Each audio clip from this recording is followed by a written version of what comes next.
Duduk termenung di tepi jalan. Hati-hati ada becak lewat. Keren. Selamat pagi saya sampaikan. Jangan lupa sarapan dan tetap semangat. Lalu selamat pagi saya ucapkan kepada teman-teman semua SMA 5 Karimun khususnya ya. Dan teman-teman kece yang lagi lihat Zoom-nya kali ini. Pastinya sangat seru pada hari ini karena kita akan menyampaikan materi yang sangat seru pastinya. Menyenangkan dan sangat bersemangat sekali rasanya saya, Wahyu Aditya dari kantor Bea Cukai Karimun, akan menemani kalian dalam acara bersuara. Bea Cukai Karimun bersuara hingga akhir acara nanti. Nah, sebelum lanjut ke acara berikutnya, saya ingin memastikan kepada teman-teman semua bahwa suara saya terdengar dengan jelas ya. Kalau dengan jelas, kalau suara saya sudah terdengar dengan jelas, bisa mengangkat kedua jempolnya. Udah jelas? Udah jelas belum teman-teman semua? Bisa mengangkat jempolnya? Oh, udah jelas. Oke nih, biar nggak sendirian, saya akan mengajak teman saya dari SMA 5 Karimun yang akan menemani acara saya sampai akhir acara nanti. Bisa perkenalan terlebih dahulu? Boleh pakai pantun kali ya? Boleh banget. Asik. Sungguh elok senyumannya. Cakep. Bagaikan melihat warna senja. Cakep. Kenalkan saya Destiara namanya. Asik. Orangnya manis, Mbak Primadona.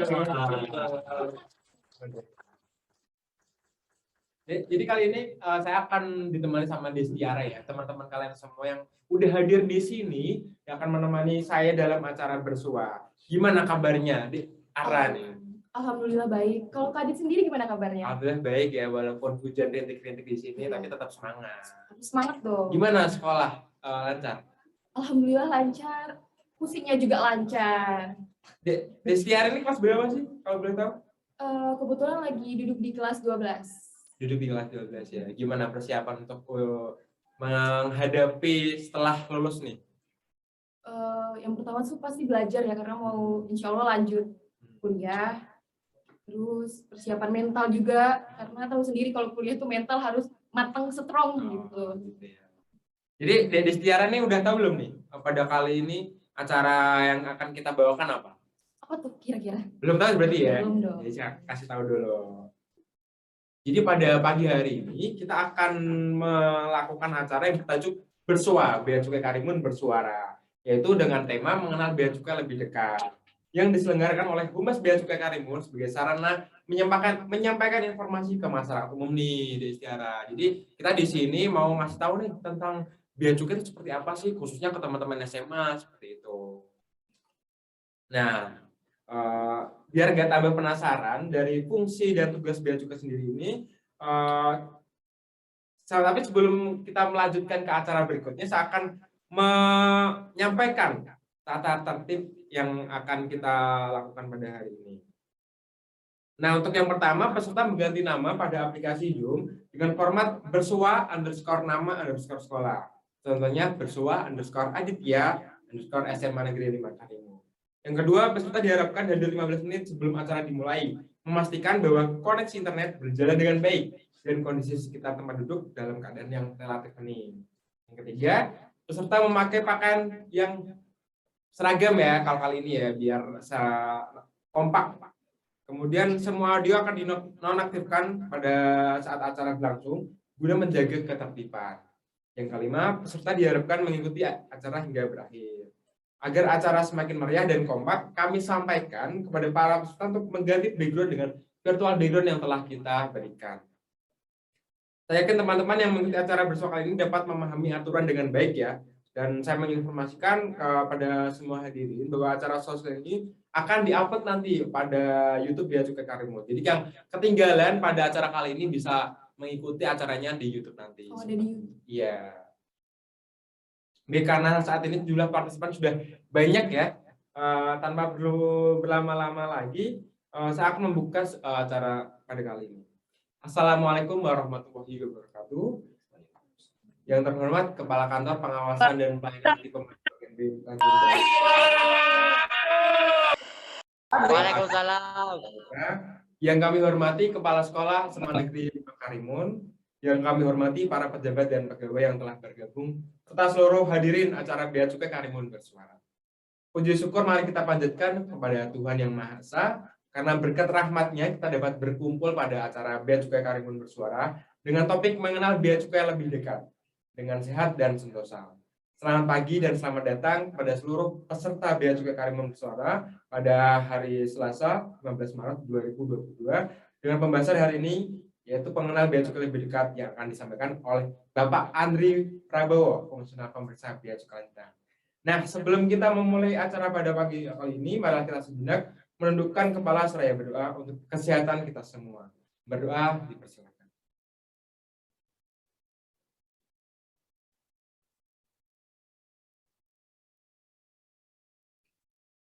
Berdoa selesai. Nah, biar nggak tambah penasaran ya teman-teman semua, kita langsung saja menyambut narasumber kita yang sangat hebat, yang sangat luar biasa pada pagi kali ini. Untuk itu mari kita sambut Bapak Andri Prabowo. Selamat datang Bapak Andri. Halo brother. Alhamdulillah Pak. Sister. Assalamualaikum. Waalaikumsalam. Selamat pagi semuanya. Selamat pagi Pak. Gimana Pak kabarnya Pak? Sangat semangat sekali. Ya, sehat. Sehat ya. Yang pasti kalau berkumpul dengan kalian ini serasa jadi usia dan jiwa saya itu lebih muda. Iya, Bapak juga kelihatan lebih muda. Oh iya, itu udah pasti. Nggak perlu dipertanyakan ya, udah pasti. Jadi gimana nih Pak? Ini dari tadi ini ngobrol masalah apa nih? Kayaknya obrolannya cukup menarik dan hangat sekali. Ya Pak, jadi pada kali ini kita Humas Bea Cukai Karimun yang akan memberikan informasi mengenai bea cukai Pak.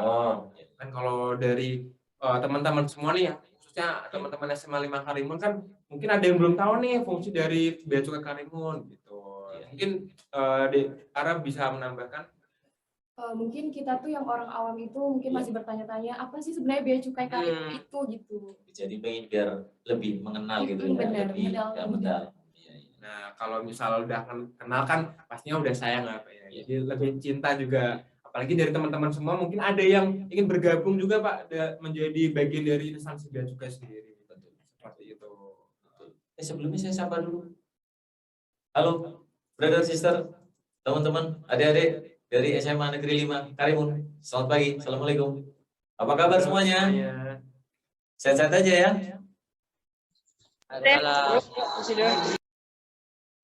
Oke. Nah, kalau udah ngobrol udah tambah penasaran ya Pak ya, khususnya di teman-teman SMA 5 juga, biar nggak tambah lama, nggak tambah penasaran, langsung saja kita sambut materi dari Bapak Andri Prabowo yang akan menyampaikan mengenal bea cukai lebih dekat. Selamat untuk Pak Andis bisa langsung ambil alih. Oke, baik. Terima kasih Mas Adit. Diara, izin ya untuk bisa sedikit mungkin ini di bincang-bincang kali ini pagi ini mungkin kita akan mencoba membahas secara mendalam, secara gamblang biar teman-teman atau mungkin adik-adik dari SMA Negeri 5 Karimun dan masyarakat pada umumnya mungkin bisa tahu, meskipun mungkin tidak secara detail sekali, tapi minimal tahu gitu. Karena orang nggak kenal maka akan saya ngerti ya, itu kira-kira gitu ya.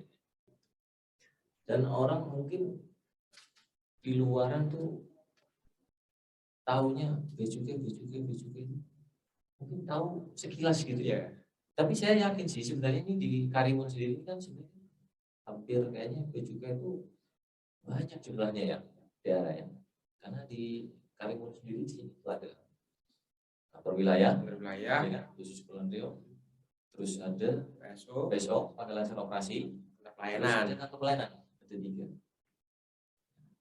Saya sempat cerita ngobrol sama masyarakat sini sih, jadi hampir rata-rata kalau misalnya bea cukai ya ngerti, oh ya bea cukai, cuma ya tahu bea cukai aja gitu, belum tahu bea cukai apa dan fungsi apa dan siapa sih sebenarnya bea cukai. Nah, maka pada kali ini kita akan coba kupas ya. Jadi sebelum kita pelajari masalah bea cukai itu, sedikit kita akan membahas masalah sejarah bea cukai itu apa dan bagaimana. Jadi seperti yang kita ketahui bersama bahwa bea cukai itu merupakan industri global yang hampir semua negara itu pasti ada. Ya kan? Seperti juga seperti kepolisian, kejaksaan, pengadilan atau angkatan senjata. Nah, fungsi dari bea cukai sendiri ya, itu sudah diyakini sejak ada zaman kerajaan dahulu. Namun belum ditemukan bukti-bukti yang tertulis yang kuat. Dan kelembagaannya pada waktu itu masih bersifat lokal, sesuai dengan wilayah kerajaannya. Karena kan dulu mungkin di Indonesia kan masih kerajaan.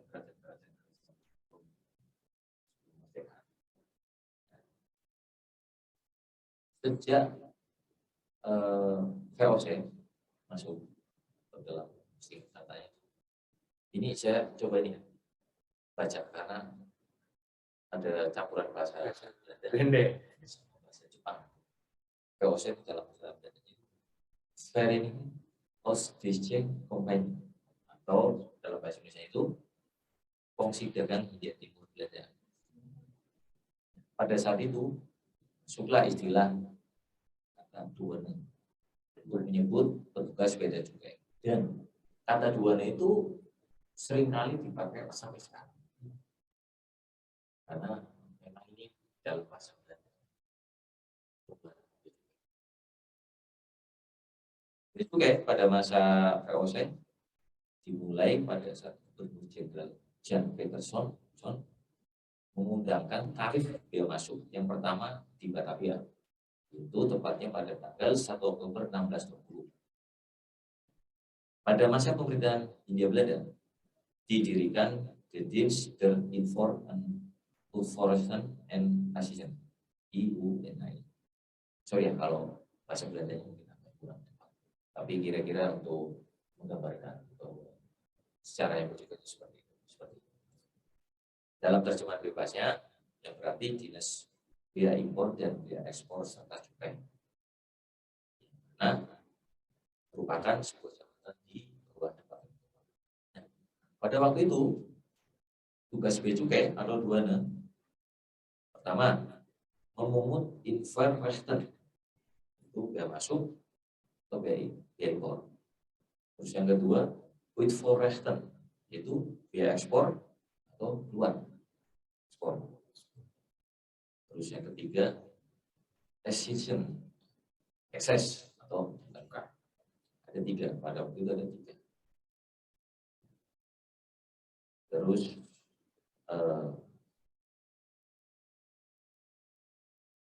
giliran waktu akhirnya bea cukai itu mengalami perubahan. Pada waktu VOC itu pun ada peraturan yang melandasi kerjanya bea cukai. Di antaranya itu Government Visual nomor 33 tanggal 22 Desember 1928 yang kemudian diubah dengan keputusan pemerintah tanggal 1 Juni 1934. Ini berarti Indonesia merdeka ya, masih pada masa penjajahan Belanda. Kemudian pada masa pendudukan Jepang atau penjajahan Jepang yang disebut dengan Bunsekanbu mengeluarkan Osamu Serei. Osamu Serei itu semacam undang-undang nomor 13 tanggal 29 April 1940 tentang pembukaan kantor-kantor pemerintahan di Jawa dan Sumatera. Yang dalam pasal 1 angka 1 disebutkan untuk sementara waktu ya tidak usah sehingga tugas pengurusan bea impor dan bea ekspor ditiadakan. Nah, pada masa Jepang itu bea cukai itu hanya sementara mengurusi cukai saja karena adanya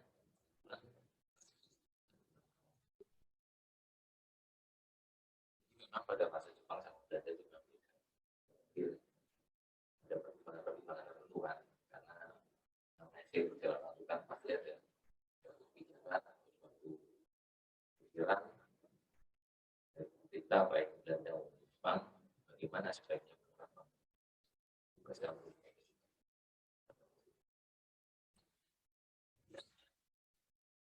Berbeda juga setelah Indonesia merdeka tanggal 1 Oktober 1945 dengan nama Pejabatan Bea dan Cukai. Saat itu Menteri Muda Keuangan Bapak Syafruddin Pragantar menunjuk Bapak R.A. Kartadiono sebagai Kepala Pejabatan Bea dan Cukai pertama. 1 Oktober 1946 ini dapat dipandang sebagai tanggal yang tepat. Yang tepat apa? Kapan dari ya, berdasarkan Peraturan Pemilihan Nomor 51 Tahun 1945, istilah Pejabatan Bea dan Cukai untuk menjadi nama Jabatan Bea dan Cukai yang bertahan sampai di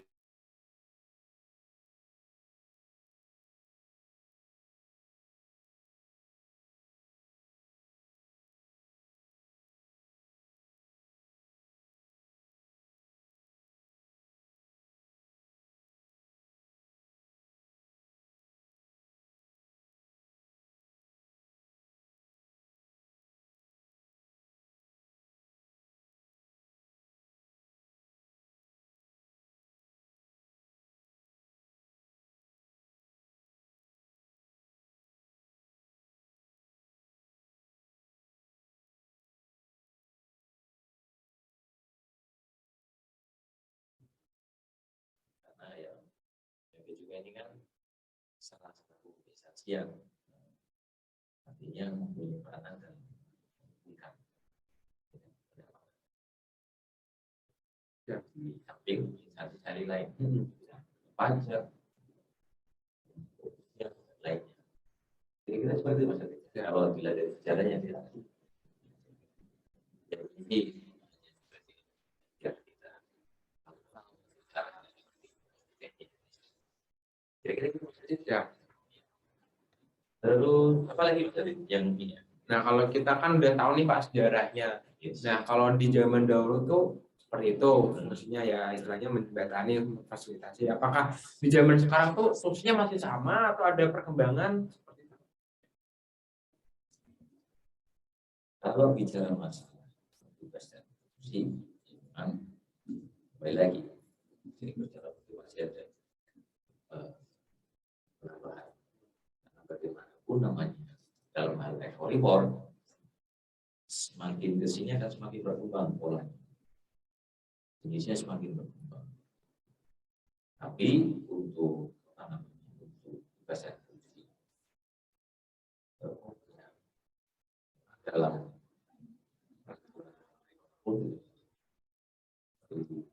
Peraturan Nomor 118 Tahun 2021 itu tugas dan fungsi juga itu ada.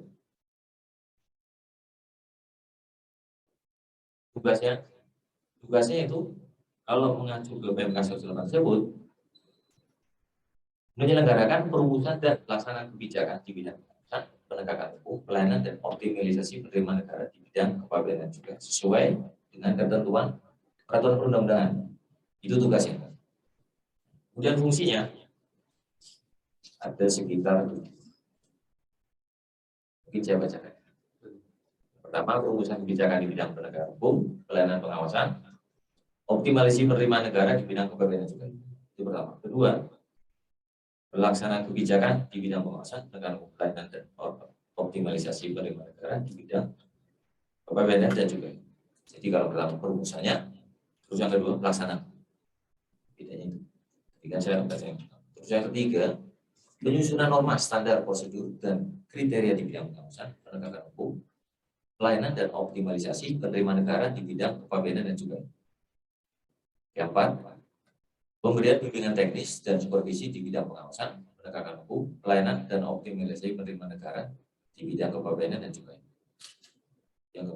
Yang kelima, pelaksanaan pemantauan, evaluasi dan pelaporan di bidang pengawasan, penegakan hukum, pelayanan dan optimalisasi penerimaan negara di bidang kepabeanan dan juga.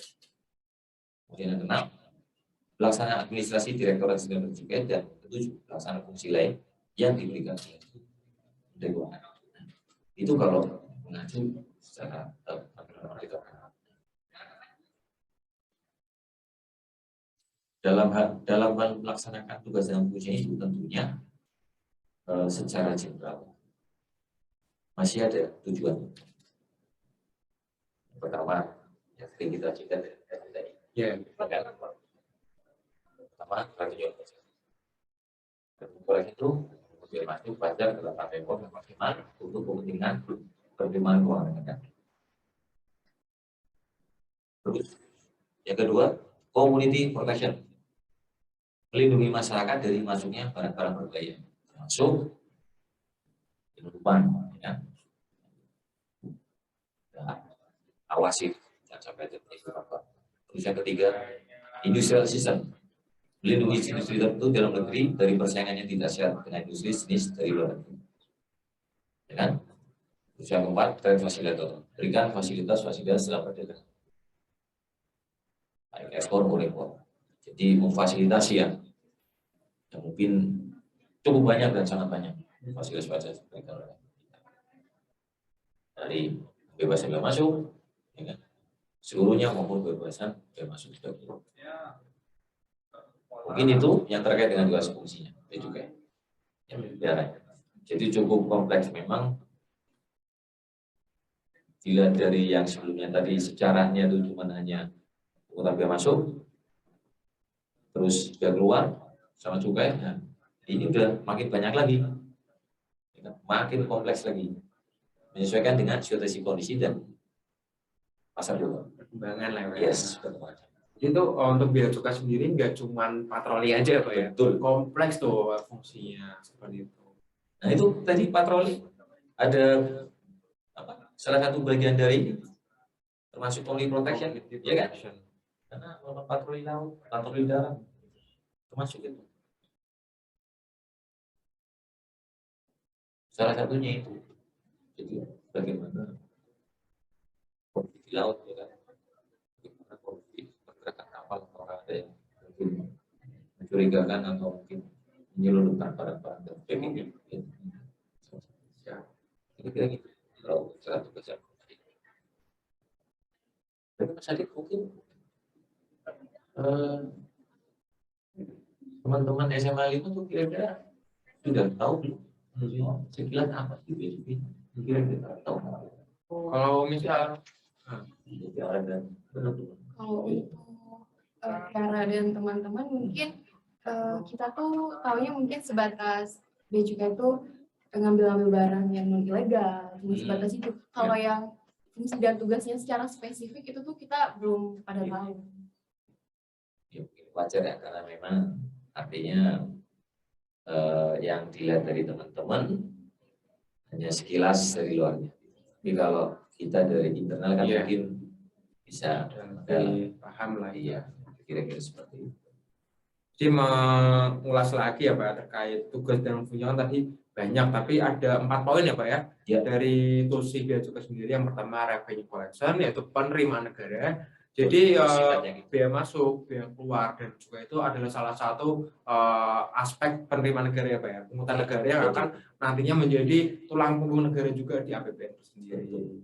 Seperti itu. Kemudian community protection yang tadi disebutin di arah nih, kan nanggapin barang-barang ilegal ya, itu jadi termasuk fungsi community protection. Jadi tugasnya bea cukai itu untuk menjaga Indonesia itu dari barang-barang yang ilegal, narkoba, kemudian barang-barang larang lantas ya Pak ya, itu termasuknya seperti itu.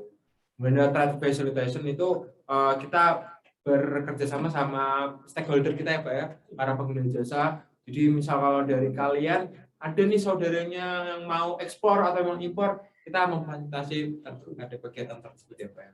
Kemudian terakhir adalah industrial assistant nih. Jadi misal kalau ada suatu pengguna jasa perusahaan yang mungkin lagi ada masalah terkait proses kepabeanan dan cukainya bingung, nah kita asistensi ya Pak ya, seperti itu.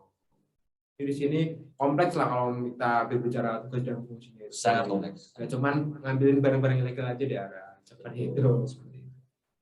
Seperti tadi disebutkan kan, tadi saya ceritain. Nah kalau barusan kita ngobrolin tentang tugas dan fungsi ya Pak ya. Kalau misal selanjutnya tuh kayak sebenarnya Direktorat Jenderal Bea dan Cukai di bawah mana sih Pak naungannya, kementerian mana atau di bawah presiden sendiri? Gimana ya? Mungkin bisa lebih dijelaskan lagi. Oke. Sekarang untuk yang ketiga kita cerita masalah struktur organisasi. Tentunya bea cukai itu sama dengan organisasi lain, ya kan? Artinya secara struktur organisasi masih jelas ada. Bagaimana struktur organisasi dia juga sendiri itu? Jadi di Kementerian Keuangan itu terdiri dari beberapa eselon 1. Salah satunya itu Direktorat Jenderal Bea Cukai. Ini setingkat eselon 1. Jadi di bawah Kementerian Keuangan ada beberapa eselon 1. Direktorat Bea Cukai, Direktorat Jenderal Pajak, Kebendaraan, Anggaran, Kekayaan Negara, Perimbangan Keuangan, Pengelolaan Biaya dan Risiko. Itu semua wadahnya ada di bawah Kementerian Keuangan. Itu juga begitu. Juga itu dipimpin oleh Direktur Jenderal. Terus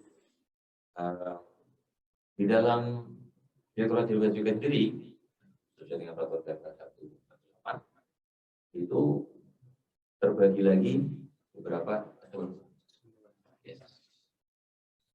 Sekretariat Direktur Jenderal, Direktur Teknik Kepabeanan, Direktur Fasilitas Kepabeanan, Direktur Teknis dan Fasilitas Cukai, Direktur Kerjasama Internasional Kepabeanan Cukai, Direktur Keberatan Banding dan Pelaporan, Direktur Informasi Kepabeanan Cukai, dan masih banyak. Selain itu juga ada 3 jabatan tenaga pengkaji. Pertama, tenaga pengkaji bidang pengembangan kapasitas dan ingin berorganisasi. Kedua, tenaga pengkaji pengawasan dan penegakan hukum pegawai dan cukai. Dan yang ketiga, tenaga pengkaji bidang pelayanan penerimaan pegawai dan cukai. Jadi secara global di Direktorat Jenderal Cukai terbagi atas 24 wilayah, 3 kantor pelayanan utama pegawai dan cukai, 104 kantor pelayanan utama pegawai dan cukai, 161.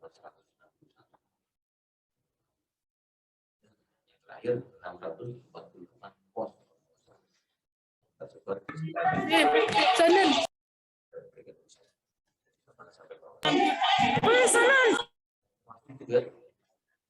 kita tuh ada PSO-nya tadi disebutkan ada 5.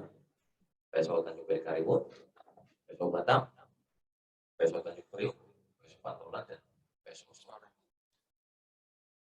Nah, dalam tugas dan melaksanakan tugas yang fungsinya, karena kita berkaitan dengan barang, ya, antara ekspor maupun impor, tentunya kita perlu memiliki balai laboratorium, dan sampai detik ini kita sudah memiliki 3 balai laboratorium.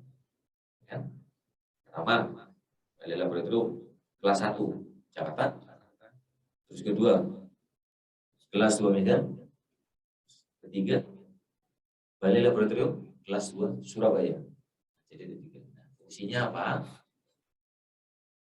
Balai-balai ini, balai laboratorium ini kalau misalnya dalam tugas yang bea cukai atau stakeholder perlu melakukan penelitian mendalam, mungkin terkait dengan barang ataupun apa terkait dengan eksportasi dan importasi, maka bisa dilakukan di balai laboratorium ini. LPC itu ya. Yes, disajikan LPC.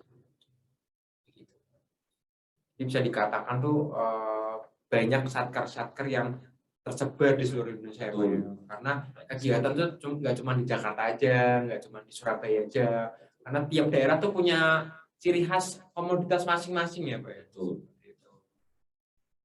Karena memang untuk mempermudah kan, kalau misalnya ada, anggaplah seperti ini kayak balai laboratorium atau pangkalan operasi, kenapa tidak untuk mempermudah dalam supporting pekerjaan BCP, baik yang mungkin di wilayah barat, wilayah timur, tengah, ya kan? Jadi itu bisa mengcover seperti itu. Makanya dibuatkanlah baik balai laboratorium maupun PSO di seluruh Indonesia. Itu untuk teman-teman semua perlu diketahui bahwa instansi bea cukai itu nggak cuma kantor pelayanan aja ya, ada PSO juga Pak ya, itu sebagai supporting unitnya dalam pengawasan, kemudian ada BLPC yang tadi dijelaskan Pak Andri, Balai Laboratorium Bea dan Cukai, dan itu fungsinya untuk meneliti barang-barang yang akan diekspor atau diimpor ya Pak ya, seperti itu. Nah, kalau udah kita ngobrolin tentang organisasinya Pak, boleh tahu nggak sih Pak terkait komparasi atau perbandingan dengan instansi bea cukai di negara-negara lain? Apakah sama atau fungsinya itu apakah sama ataukah ada yang bergabung dengan instansi lain? Mungkin bisa dijelaskan. Terkait dengan ini komparasi. Jadi pada prinsipnya itu Direktorat Jenderal Bea dan Cukai itu kan memiliki tusi yang baik di negara Indonesia, Malaysia, Korea dan sebagainya, memiliki tugas dan fungsi hampir sama. Karena memang bea cukai sendiri ini sebagai border ya, bertugas di perbatasan di udara, di darat, mau di laut, ya kan? Jadi sama seperti kayak kalau kayak di Amerika itu disebutnya US Customs and Border Protection, ya kan? Dalam perbatasan. Terus kalau di Jepang Customs, Australian Customs and Border Protection Service, Korea Customs Service. Jadi hampir sama polanya, hampir sama tusinya gitu. Mungkin, walaupun mungkin ada perbedaan, karena masing-masing negara memiliki kebijakan masing-masing.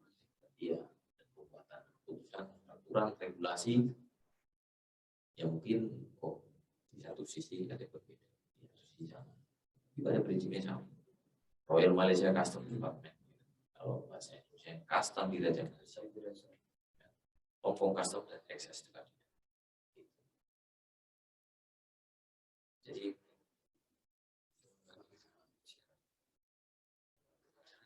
mungkin terkait masalah mungkin di dalamnya bagaimana kerjanya, kinerjanya, mungkin ada perbedaan. Kalau misal dari perkomparasi atau perbandingan itu yang tadi sudah dijelaskan Pak itu sama ya teman-teman semua. Jadi hanya masalah nama aja mungkin yang terkait apa namanya aja. Nah kalau misal tantangannya Pak, tiap negara kan punya concern masing-masing ya Pak ya. Entah itu di daratnya atau di lautnya atau mungkin di udaranya. Nah kalau misal tantangan nih Pak dari bea cukai yang ada di Indonesia sendiri di masa kini itu apa sih Pak? Kalau bicara masalah tantangan bea cukai ya, yang pasti ke depan bukan lebih ringan, tapi yang pasti cukup berat dan lebih menantang. Kenapa? Kita mau kupas satu persatu ya. Dari revenue collection. Pertama, kita mesti tahu bahwa ke depan itu importasi bakal makin banyak. Ditambah lagi adanya perjanjian perdagangan bebas. Ya kan? Tentunya itu akan sangat mengurangi income dari bebas. Padahal negara itu ke depan itu akan makin bertambah, makin memerlukan pendapatannya. Kedua, Indonesia dengan negara kepulauan laut yang cukup sangat luas. Mungkin orang sering tahunya Celuk kecil, ya. Berapa puluh ribu, berapa ratus ribu Celuk yang kita awasi. Yang tadi katanya dengan itu, ya kan? Penyelundupan Pak Tongel itu kan sangat berat. Mungkin gambarannya Celuk pertama waktu gaji ketahui oleh Cari lagi yang lain. Seperti itu. Kalau dari sisi industri ini kan makin tahun makin berkembang, makin saingan makin keras. Kalau kita nggak mampu melindungi industri kita, ya kan, industri di luar, kita harus mampu melindungi biar mereka tuh bisa bisa bersaing secara sehat.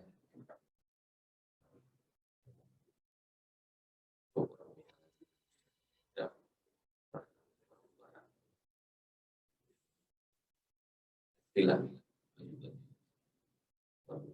masuk juga. Kalau kita lindungi biar apalagi bersaingnya nggak sehat ya bisa industri kita bisa bangkrut,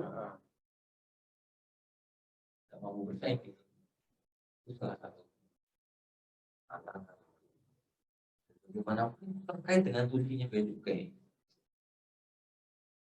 seperti itu. Ya. Orang bisa bicara dari industrinya. Kalau kita nggak bisa ikut memantau kondisinya perkembangan industri ya kasihan. Kira-kira seperti itu ya gambarannya. Tantangannya berarti semakin ke depan tuh semakin dinamis apa ya, dinamis semakin banyaklah tantangan yang akan kita hadapi. Nah, nanti kita udah ngomong ini tentang sejarahnya yang udah lama banget dari zaman kerajaan nih teman-teman sampai sekarang. Kemudian tugas dan fungsi bea cukai sendiri itu seperti apa? Nggak cuma nangkepin barang ilegal aja, ada penerimaan, ada fasilitas ke pengguna jasa atau perusahaan seperti itu. Kemudian seluruh organisasi dari Kementerian Keuangan punya salah satu yang lain, kemudian ada Direktorat Jenderal Bea dan Cukai dan punya tugas-tugas khusus ya Pak ya, yang bisa dinamakan direktorat tersendiri itu di eselon 2-nya. Kemudian komparasi dengan instansi bea cukai lain itu sebenarnya sama aja untuk tugas dan fungsinya, beda di penamaannya aja seperti itu. Dan tantangan yang kita hadapi itu perdebatannya semakin banyak nih dari bea cukai sendiri, apalagi di bidang penerimaan dan pengawasan gitu ya Pak. Mungkin dari teman-teman udah penasaran ya, pengen tanya ya Pak ya, karena udah dari tadi tuh kayak di arah juga udah ingin mengeluarkan pertanyaannya. Seperti itu, cuma mungkin belum dikasih. Nah, mungkin dari teman-teman ada yang mau tanya bisa langsung tulis di kolom chat. Nah, untuk sekarang mungkin di arah nih ada pertanyaan mengenai materi yang disampaikan Pak Andri, silakan. Boleh, silakan. Masih menyangkut barang-barang yang ilegal tadinya. Kalau misalnya tim bea cukai ini kan udah nangkep nih barang-barangnya nih, itu barang-barangnya itu dikemanain? Entahlah dibakar, dimusnahkan, atau disimpan. Itu masih jadi pertanyaan soalnya Pak. Oh gitu.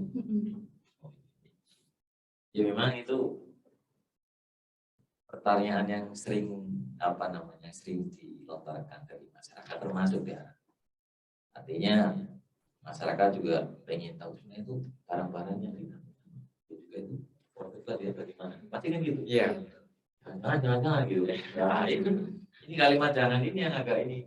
Tapi tentunya dalam hal sistem dan prosedur apabila ada barang-barang yang ilegal yang ditangkap atau yang dibegal sampai juga, maka akan kita dilakukan proses pemeriksaan dalam apakah ini tersangkut dengan pidana atau enggak, nanti misalnya terkait dengan pidananya akan proses lebih mendalam, tentunya akan berproses kita secara dan sebagainya, ya kan. Untuk selanjutnya apakah nanti barang ini akan dijadikan dalam persidangan sebagai bukti atau orangnya saja. Tentunya kita fokus ke barang ini yang tadi sudah pertanyaannya, maka barang ini sampai nanti sudah selesai ya, nanti biasanya seandainya yang tersangkut kita akan dijadikan menjadi barang tidak dikuasai, ya kan, dan maupun barang dikuasai negara, nanti akan prosesnya menjadi barang negara. Tetap pola seperti itu, diperuntukannya bagaimana nanti tergantung keputusan dari penggunaan dari barang ini sendiri. Karena nanti biasanya ada keputusan apakah nanti akan dilelang, apakah dimusnahkan, atau mungkin nanti akan dihibahkan. Termasuk barang-barang yang tadi mungkin sebagai sebagai barang bukti, biasanya nanti akan kita serahkan ke pengadilan. Itu terkait dengan proses penyidikan. Jadi biasanya yang kejaksaan nanti tergantung apakah nanti akan diproses sendiri barang-barang tersebut yang dipegang oleh kejaksaan atau nanti akan dikembalikan ke kita nanti keputusan. tergantung keputusan. Ya, tetap. Yang pasti tetap akan diproses ini kondisi barang. Artinya tidak didiamkan saja lah ya. Akan bagaimanapun nih barang ini kalau memang masih memiliki nilai ekonomis kan sayang. Iya. Kalau misalnya stop berarti di situ prosesnya. Iya. Begitu. Jadi untuk barang yang kita pakai itu nggak cuma kita langsung bakar aja gitu dia. Ada prosesnya, ada yang harus ketentuan kita ikuti ya Pak ya. Mungkin ada pertanyaan yang lain yang ingin disampaikan. Mungkin satu lagi ya pertanyaan. Boleh. Kan kita nih apalagi yang kelas 12 SMA Negeri 5 Karimun mungkin ada yang berminat untuk masuk ke Bea Cukai nih. Iya. Itu tuh kira-kira harus menempuh jalur pendidikan seperti apa nih? Masih gampang soalnya. Pertanyaan yang cukup bagus. Apalagi untuk adik-adik, teman-teman ya kan. Generasi muda ya. Generasi muda sekarang yang mungkin sudah kelas 12 ya. 12 ya. Iya, Kelas 12 kan tentunya akan memasuki usia atau pendidikan mahasiswa. Itu dewa Pak. Mahasiswa. Jadi memang kalau misalnya mau masuk juga banyak sekali dari mungkin teman-teman adik-adik yang menanyakan seperti itu. Jadi ada beberapa sama tentunya kalau misalnya melalui kampus berarti kuliah di PKN STAN. ya. Kalau waktu zaman saya dulu masih zaman awal. Waktu saya masih muda itu namanya STAN, Sekolah Tinggi Akuntansi Negara. Nah, di situ ada program diploma. Kebijakan, juga akuntansi. Itu kalau yang mau melalui program diploma 1 maupun program 3. Nah, kalau nanti misalnya dalam perjalanan waktu kementerian membutuhkan untuk penerimaan ya juga biasanya nanti akan dibuatkan yang penerimaan dari PNS. Artinya kayak misalnya mungkin dari kampus-kampus lain yang sudah selesai, misalnya kita Kementerian Keuangan butuh yang terkait dengan komputer ya, IT kan, saya mungkin akan terima yang penerimaan S1, informasi dan sebagainya. Itu yang jalur kedua ya. Jalur ketiga ada lagi yang gitu. Kalau setahu saya Pak untuk penerimaan bea cukai ya Pak ya, hanya 2 itu ya Pak ya. Dari kampus yaitu PKN sendiri sama jalur CPNS umum atau rekrutmen CPNS. Dan kalau misal dari CPNS umum itu biasanya Pak ya, nggak tahu juga itu kan tiap tahun perbedaan formasi ya Pak ya. Untuk jurusannya itu ada dari sarjana hukum, tadi seperti yang Pak Adit bilang dari informasi, kalau misal membutuhkannya dari IT, mungkin ada yang sarjana ekonomi juga seperti itu. Seperti itu daerah kalau misal jalur untuk masuk bea cukai. Tapi kalau paling gampang lewat kostal ya Pak ya. Kostal ke sini itu gampang. Iya benar. Tapi kayak mungkin kalau untuk yang dulu tuh waktu saya waktu kuliah kayaknya belum ini. Nah, untuk yang cewek nggak ada penerimaan dari cewek. Tapi mungkin sekarang udah dibuka. Iya. Kalau kan berubah kan. Pada waktu saya kuliah memang nggak ada ceweknya. Kalau sekarang sudah ada ya Pak? Sudah ada Pak. Kebetulan ada ibu operator juga yang salah satu lulusan dari PKN STAN juga. Lebih bisa ya. Nah mungkin teman-teman udah banyak nih Pak pertanyaan dari kolom chat. Tapi sebelum kita beranjak ke pertanyaan selanjutnya, kita akan melihat dulu nih Pak video waspada penipuan nih. Oke. Silakan menyaksikan.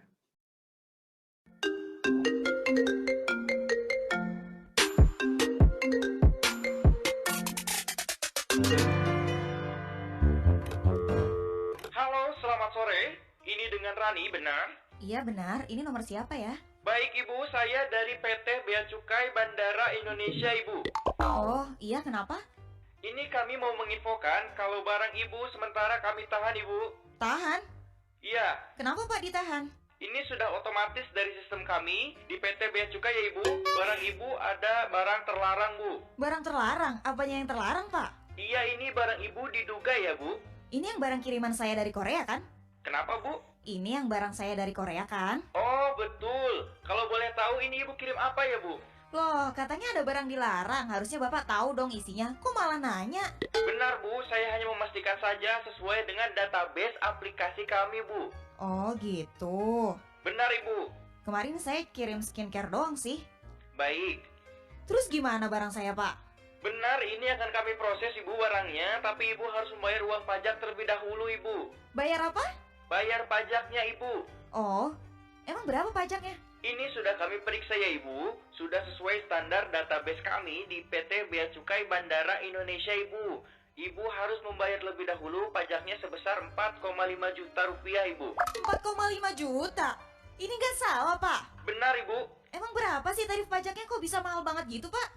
Ini sudah sesuai Ibu dengan data kami. Ibu harus bayar terlebih dahulu Oh supaya iya, barang kalau bisa udah keluar sesuai, Ibu. saya mau tahu dasarnya. Bagaimana? Saya mau tahu dasar perhitungannya. Apanya Bu? Ya dasar perhitungannya, masa barang cuma beberapa ratus ribu pajak yang 4,5 juta? Iya Ibu, ini Gimana perhitungan cara kami. perhitungannya? Jangan tiba-tiba muncul angka segitu dong. Itu dari mana? Itu Ibu. Apanya yang begitu? Yang jelas dong, jangan tiba-tiba minta transfer duit. Ibu ini dengarkan dulu ya Ibu, dengarkan dulu. Ibu ini silahkan Ibu bayarkan saja kalau mau cepat. Bisa kirim ke rekening kami melalui rekening Bendahara PT Bea Cukai Idrus Enggak. Susilo. Bagaimana Bu? Enggak, saya nggak mau transfer kalau nggak jelas gini. Ibu ini dengar ya Ibu, kalau Ibu gak mau bayar akan kami bawa masalah ini ke ranah hukum Ibu. Loh, udah nggak jelas terus mau ngancem-ngancem saya? Ibu dengar ya, Ibu nanti bisa kami pidana Ibu. Ah, terserah. Halo Bu? Halo? Halo? Bea Cukai tidak pernah meminta transfer sejumlah uang ke rekening pribadi. Waspadai, modus penipuan mengatasnamakan Bea Cukai.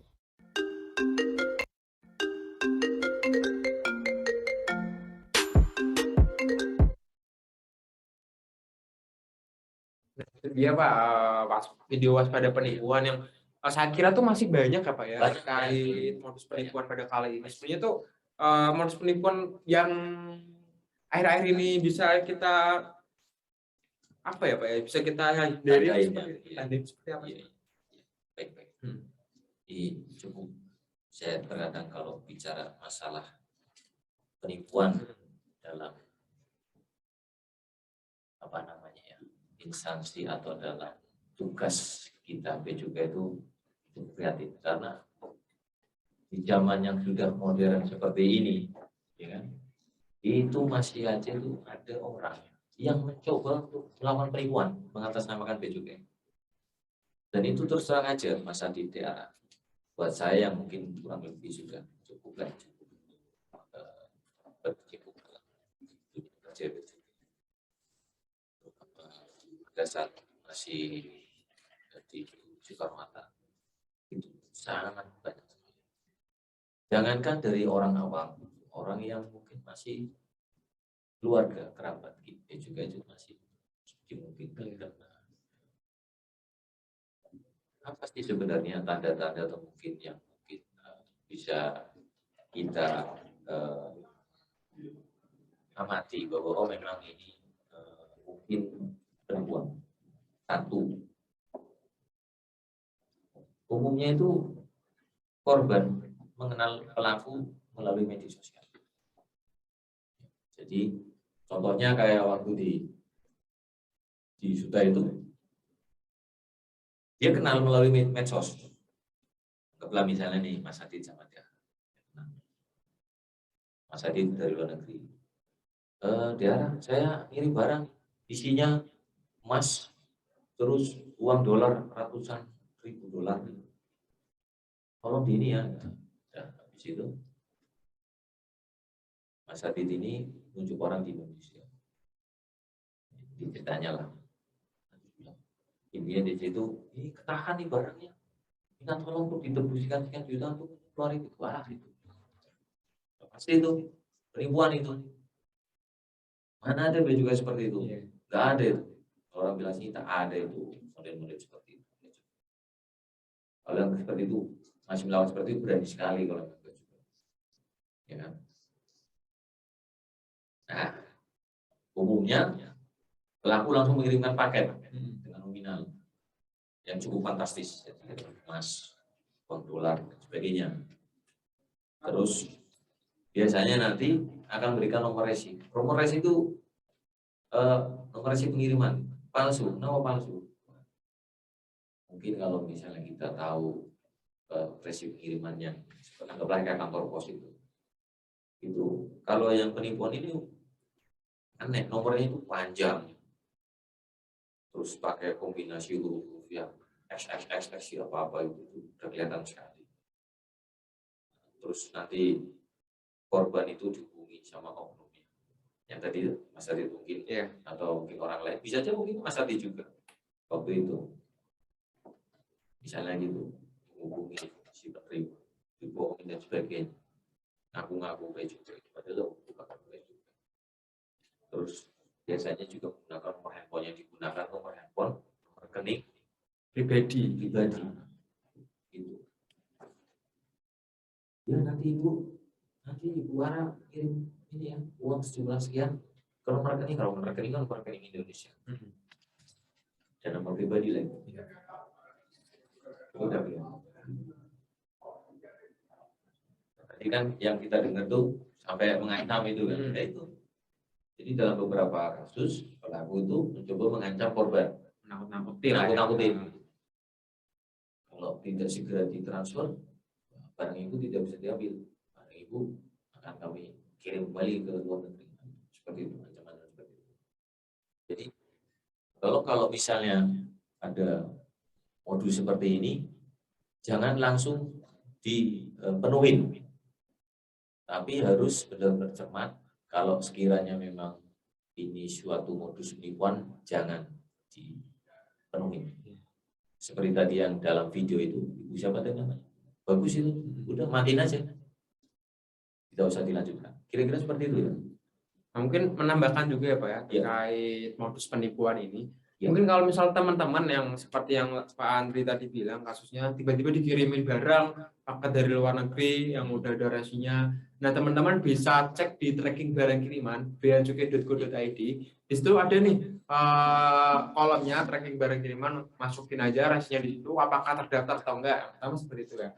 Kalau misal nggak terdaftar, ya udah pasti itu penipuan. Kemudian kalau misal teman-teman masih ragu juga nih, datang ke kantor bea cukai terdekat. Ya di sini kan ada nih, kita kalau misal mau tanya-tanya boleh banget apakah itu penipuan atau enggak. Dan yang terakhir mungkin bisa langsung kontak di call center bea cukai di 1.500-225 itu di Bravo Bea Cukai Pak. Jadi di situ bisa teman-teman konsultasi atau tanya-tanya mengenai sebenarnya tuh barang ini tuh ada apa enggak sih, atau dia termasuk korban penipuan apa enggak, seperti itu Pak. Takutnya tuh teman-teman SMA ini kan belum tahu ya Pak ya terkait ketentuan barang kiriman ya. Jadi tiba-tiba ngomong ke orang tuanya dikirimin paket dari luar negeri itu langsung kirim-kirim aja, sementara itu kan adalah modus penipuan juga, seperti itu. Sangat jelas itu. Dan itu modus itu seperti sering terjadi tuh Mas Adit, daerah sering terjadi. Itu sering terjadi sekali. Saya tuh menangani beberapa dua korbannya cewek. Dia bilang, Pak Andri saya dapat ini kiriman ini nomor registrasinya sekian. Katanya ketahuan bea cukai itu. Barangnya apa? Infonya itu ada emas buat ini mana? Itu bule katanya mau nikahin saya. Nah itu kayak gitu nih. Modusnya kayak gitu. Kamu kenal di mana? Di medsos. Ya langsung percaya teman-teman semuanya. Tolong itu di ini ya, hati-hati jangan sampai seperti itu. Nah itu dia mungkin teman-teman bisa lebih paham ya Pak ya mengenai penipuan zaman sekarang kayak gimana. Nah di sini udah ada Pak beberapa pertanyaan di kolom chat. Yang pertama dari Ibni nih, Assalamualaikum, saya Ibni Firmansyah ingin bertanya Pak, apa sih tugas bea cukai di saat era pandemi? Seperti itu, Ibni Firmansyah nih. Iya, era pandemi. Ya. Siap. Terima kasih Ibni Firmansyah. Pertanyaan cukup bagus terkait dengan tusi bea cukai di kala pandemi seperti ini bagaimana? Gitu. Kembali ke ini ya, tusi pokoknya kita yang tadi ada 4. Tetap di era pandemi ini meskipun di sela-sela kondisi COVID yang naik turun jumlahnya, ya kan, yang tidak bisa kita elakkan, tentunya semangat kita untuk menjalankan tugas pun harus tetap dijalankan. Kenapa? Bagaimanapun namanya tugas dan fungsi bea cukai itu sudah jelas, ya kan? Yang tadi dari community protection, digital assistant, revenue collector, trade facilitator, sudah jelas itu yang kita jalankan. Namun dengan adanya kondisi COVID ini, ya tentunya kita pun melihat situasi kondisi personil, ya kan? Pegawai kita apabila memang mungkin sedang terkena COVID ya akan melakukan isoman, dan yang sehat akan tetap meneruskan menjalankan. Apalagi kalau yang sedang sakit ini kan tidak bisa untuk bersosialisasi, jadi tetap ada isoman, dan kita menerapkan pola WFH dan WFO. Kalau yang mungkin yang sakit isoman, nanti kalau yang misalnya WFH work from home, terus yang WFO work from office, persentase lah. Jadi untuk mengurangi kemungkinan ya bakal tetap COVID itu kan nggak terlalu banyak, kira-kira gitu. Siap. Tetap berjalan, tetap bertugas, Tetap berjalan ya. aturan. WFO. Makasih untuk jawabannya Pak Andri. Siap. Kemudian ada nih pertanyaan dari Raja Ashraf Sabta Arda Finsyah. Saya mau tanya nih Pak, bagaimana sih cara bea cukai untuk menangani penyelundupan barang-barang ilegal yang masih marak khususnya di Kabupaten Karimun? Gitu ya. Ya. Bagaimana cara bea cukai dalam menangani penyelundupan barang-barang ilegal nih khususnya di Kabupaten Karimun? Oh gitu. Baik, terima kasih. Raja ya. Raja. Ini juga pertanyaan yang unik karena ini terkait dengan situasi geografis dari Karimun sendiri. Ya. Kembali lagi bahwa kita negara kepulauan, tentunya Karimun ini merupakan salah satu bagian dari kepulauan kita. Yang kalau kita lihat secara geografisnya cukup banyak sekali jalur-jalur laut ya. Kalau kita lihat itu kan dari atas Singapura, Malaysia ke sini aja itu berapa jalur itu. Tentunya kita memaksimalkan dengan salah satunya ya mungkin patroli laut. Karena biar kita tahu dengan pergerakan kapal di laut. Kalau di darat mungkin kita bisa melakukan operasi pasar. Ya kan? Operasi pasar. Mana sih kira-kira barang-barang yang mungkin salah satunya kalau operasi pasar kita jalankan dalam rangka rokok ya, Rokok ilegal. ya PKC, barang kena cukai, minuman, ya kan? Minuman mengandung. Yes, betul. Masih yang kira-kira belum dilekati bea cukai, ya kan? Belum dibayar cukainya, nah itu kita yang perlu kita. Gitu. Jadi ada dua ya. Kalau yang dari laut patroli laut, kalau dari kita operasi pasar di darat. Ya, seperti itu. Nah, kemudian mungkin ini untuk pertanyaan terakhir ya Pak ya. Ya. Dari Nurul Aini, permisi mohon izin bertanya. Perkenalkan saya Nurul Aini. Ya. Jadi pertanyaan saya adalah setelah perjalanan yang panjang Pak dalam melaksanakan tugasnya, apa sih target utama yang ingin dicapai oleh bea cukai ke depannya? Pertanyaannya sangat berbobot. Yes, cukup berbobot sekali, ya kan? Kalau kita bicara apa sih target ke depannya, ya, tentunya sesuai dengan visi, misi dan bea cukai. Itu visi kita itu menjadi institusi kepabeanan dan juga yang terkemuka di dunia. Ya kan? Visi DJBJ mencerminkan cita-cita tertinggi DJBJ. Yang lebih baik melalui penetapan target yang menantang dan secara terus-menerus terpelihara di masa depan.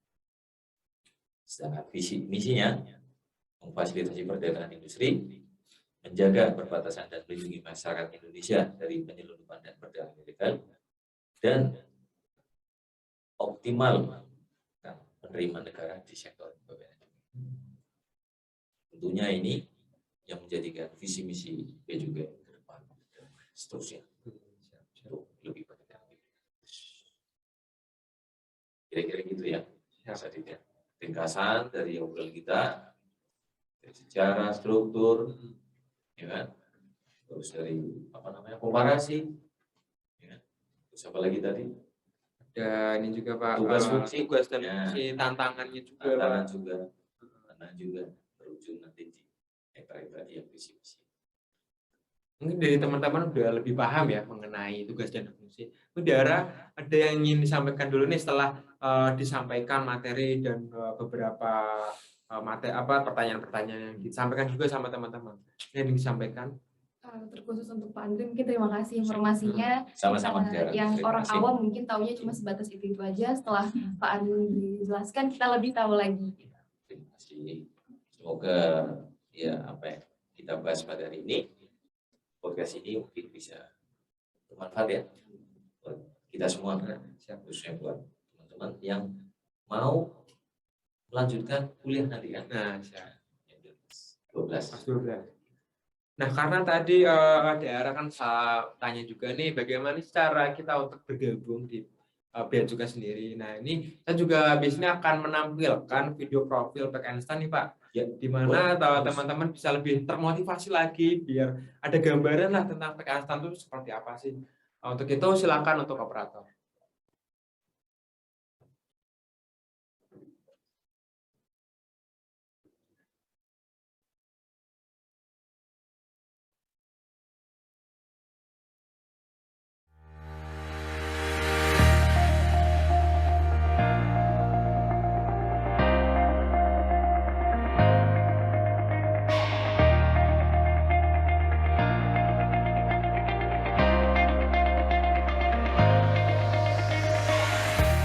Berdiri tahun 1952, Politeknik Keuangan Negara STAN merupakan perguruan tinggi di bawah naungan Kementerian Keuangan Republik Indonesia yang terus bertransformasi untuk membentuk insan abdi masyarakat di bidang pengelolaan keuangan negara.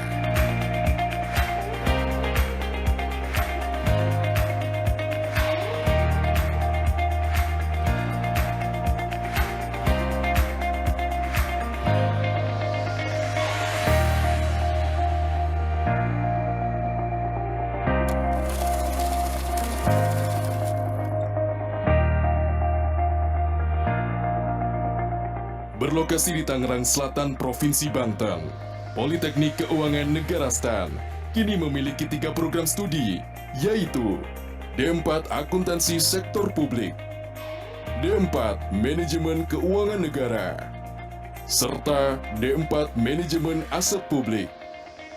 Selain itu, telah dicanangkan pula program studi untuk S2 dan S3 terapan, serta pelatihan bagi pegawai Kementerian Keuangan, kementerian lainnya, maupun pemerintah daerah mengenai pengelolaan keuangan negara. Selamat datang di Politeknik Keuangan Negara STAN, perguruan tinggi di bawah Kementerian Keuangan. Perguruan tinggi yang siap untuk mendidik generasi milenial dan generasi Z. PKN STAN telah mentransformasikan dirinya untuk siap mendidik Anda-Anda semua, generasi Z, generasi milenial yang banyak menggunakan teknologi, yang perlu mendapatkan pendidikan berbasis karakter. Visi kami, PKN STAN, adalah menjadi kampus bagi putra-putri terbaik bangsa untuk menjadi pemimpin dan agen perubahan yang unggul, beretika, modern, dan profesional dalam pengelolaan keuangan negara yang mewujudkan negara kesatuan Republik Indonesia yang sejahtera dan berkeadilan sosial.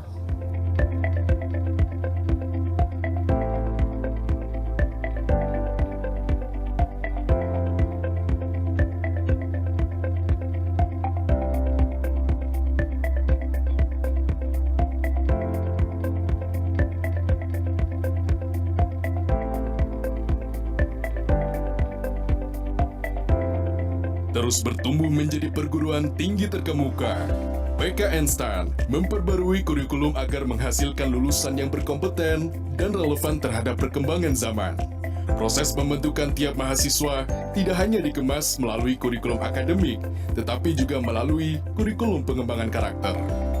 Kurikulum pengembangan karakter bertujuan untuk menanamkan nilai integritas, profesionalisme, sinergi, pelayanan, dan kesempurnaan pada setiap mahasiswa.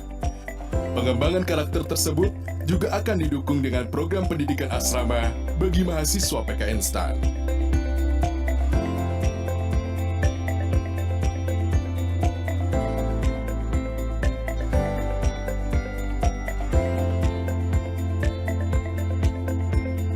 Pembelajaran di PKN STAN didukung dengan berbagai area terbuka yang nyaman bagi mahasiswa untuk belajar, berdiskusi, dan saling berinteraksi.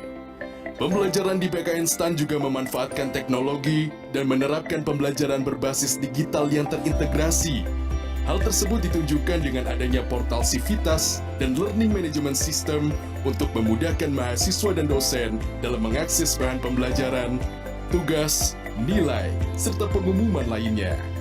Pembelajaran jarak jauh juga didukung dengan adanya pembelajaran melalui video conference dan video pembelajaran lainnya.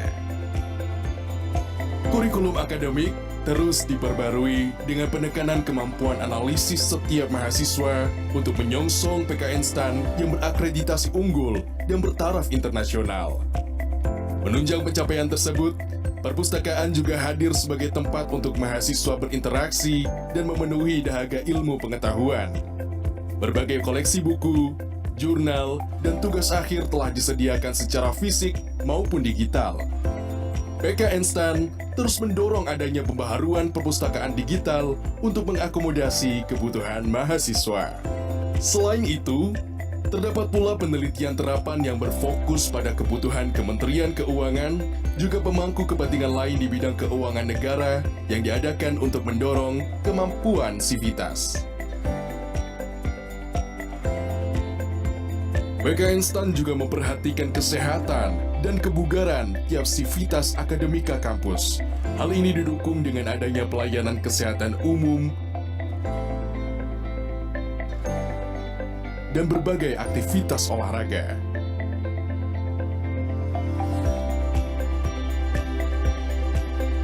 PKN STAN mendorong setiap mahasiswa untuk mampu mengembangkan segala potensi dan kemampuan dalam dirinya. Hal ini ditunjang dengan adanya puluhan elemen kampus yang bergerak di berbagai bidang, seperti akademik, seni, dan olahraga.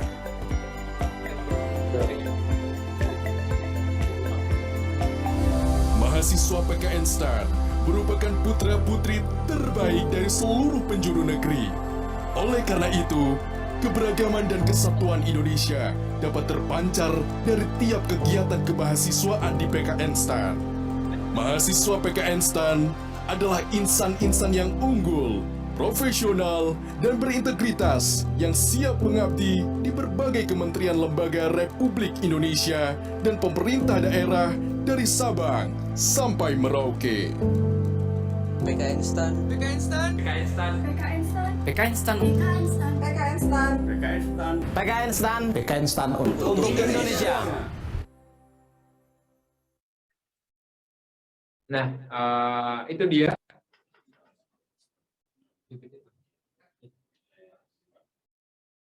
Itu dia video dari profil PKN STAN yang baru ya Pak ya.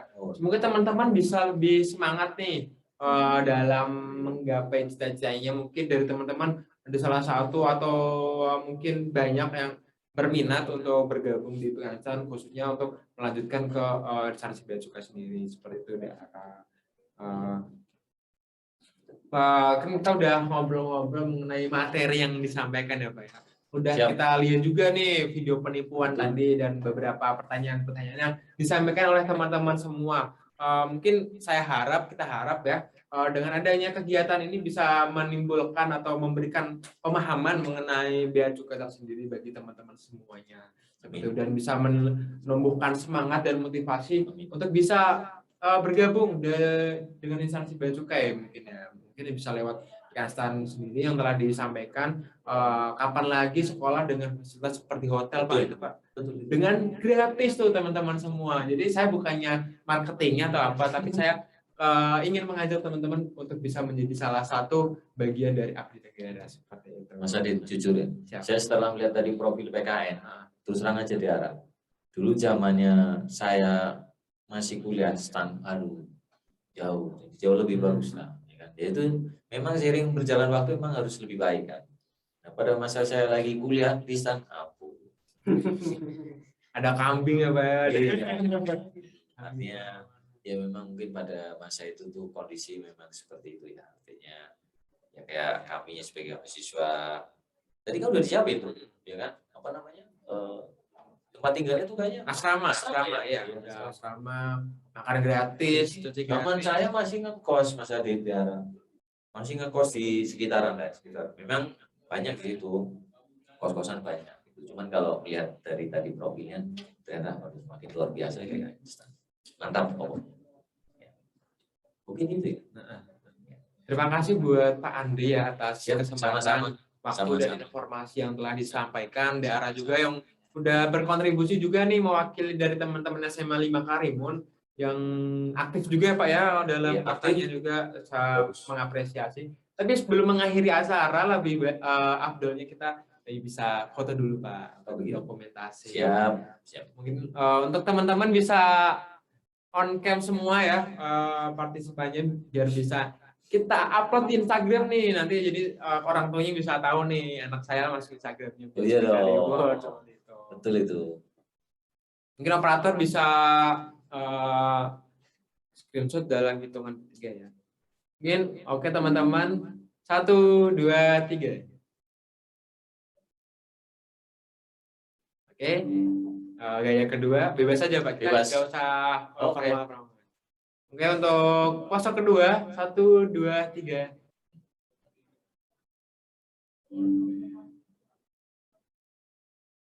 Oke, terima kasih buat teman-teman semua. Terima kasih. Mungkin dari saya terima kasih banyak Pak atas Sama-sama. waktu dan Sama-sama. kesempatan di arah juga. Terima Mungkin kasih banyak. saya harap ilmu yang bisa didapatkan bisa memotivasi buat teman-teman juga semuanya. Dan jangan lupa untuk teman-teman SMA 5 Karimun untuk mengikuti sosial media kita di Instagram kita Bea Cukai Karimun dan YouTube kita Bea Cukai Karimun juga Pak. Karena di situ banyak informasi yang bisa didapatkan Pak. Betul. Selain dari Bea Cukai juga bisa mengenai pendaftaran PKN itu sendiri seperti itu. Don't forget ya teman-teman. Nah, SMA 5. siap. Kami segenap tim yang bertugas pamit undur diri. Mohon maaf jika ada kata-kata yang salah, kurang berkenan dan tutur yang kurang teratur. Nah, kalau tadi di awal ada pantun, di akhir juga ada pantun. Iya, Pak. harus. Pergi berlibur ke Pantai Pelawan. Cakep. Tak lupa membawa gorengan dan kue putu. Cakep. Terima kasih kepada teman-teman saya ucapkan. Asik. Saya Wahyu Ditya. Wassalamualaikum warahmatullahi wabarakatuh. Terima kasih Pak Andri.